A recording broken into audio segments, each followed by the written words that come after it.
चैना को हमेशा से ही चैलेंजेस का शौक था और वो बहुत निडर थी। इसीलिए उसके दोस्तों ने उससे शर्त लगाई कि हम तब तुम्हें मानेंगे कि तुम बहुत बहादुर हो कि अगर तुम विस्परिंग हॉलो जैसे खौफनाक रास्ते पर रात के वक्त अकेले जाकर दिखाओ, जहाँ से आज तक कोई वापस नहीं आया। जीना ने उनका चैलेंज कबूल कर लिया और अपनी गाड़ी लेकर रास्ते पर रवाना हो गई। रात काली सिया थी, चांद तक की रोशनी नहीं थी, चारों तरफ खूब अंधेरा था। सिर्फ गाड़ी की हेडलाइट्स की रोशनी थी जो रास्ते पर पड़े दरख्तों के साए को और भी खौफनाक बना रही थी। जीना गाड़ी चला रही थी और इधर उधर देखती जा रही थी। दरख्तों की शाखें और उनके पत्ते उसको रात के वक्त अजीब व गरीब से लग रहे थे।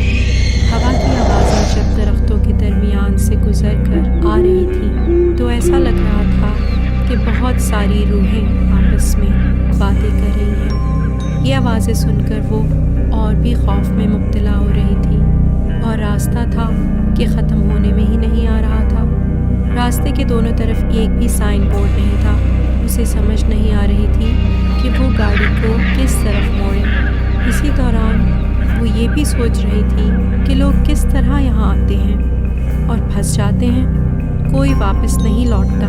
ऐसा क्या है इस जगह?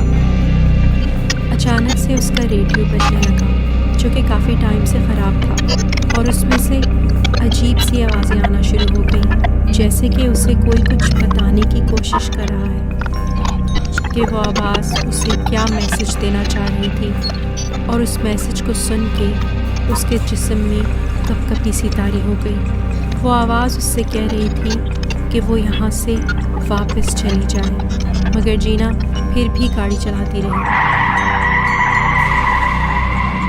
कभी उसको अपने सामने रोड पे अजीबो गरीब सी शक्लें नज़र आती जो तेज़ी से उसके सामने से गुजर जाती, मगर जीना उनको अपना वहम समझ के उन पर ज़्यादा तवज्जो नहीं देती थी।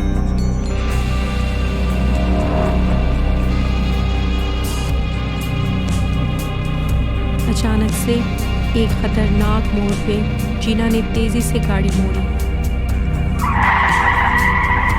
तो सामने का मंजर देख के उसकी आंखें फटी की फटी रह गई। उसने तेज़ी से ब्रेक लगा के गाड़ी को रोका।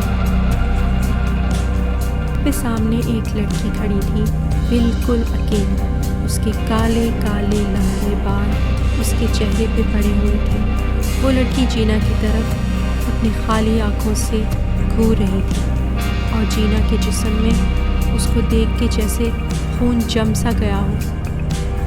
जीना ने कहानियाँ सुनी हुई थी कि इस रास्ते पे एक लड़की की मौत हो गई थी और वो जहाँ जाना चाहती थी वहाँ नहीं पहुँच पाई और आज भी उसकी रूह वहाँ भटकती है कि शायद कोई उसे उसके ठिकाने पहुँचा दे।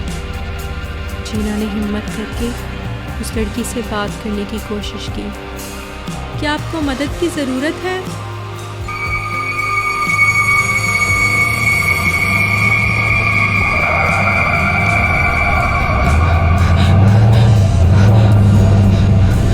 जीना को अब अच्छी तरह अंदाज़ा हो गया था कि यहाँ आना उसकी बहुत बड़ी भूल थी। उसने और तेज़ी से गाड़ी चलाना शुरू कर दी ताकि वो वहाँ से जल्द निकल सके। अचानक से रेडियो दोबारा चलना शुरू हो गया।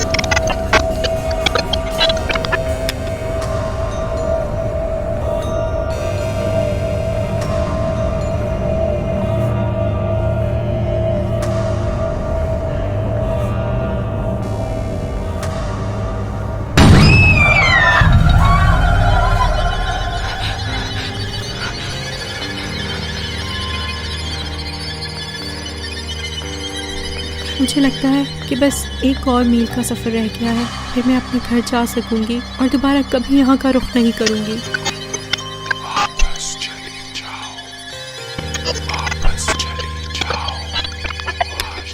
स्टूपिड रेडियो, ये बंद क्यों नहीं हो रहा?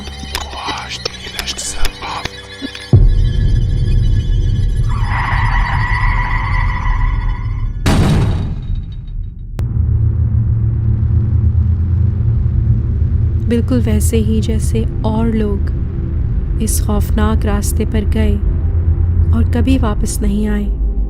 जीना के साथ भी वही हुआ।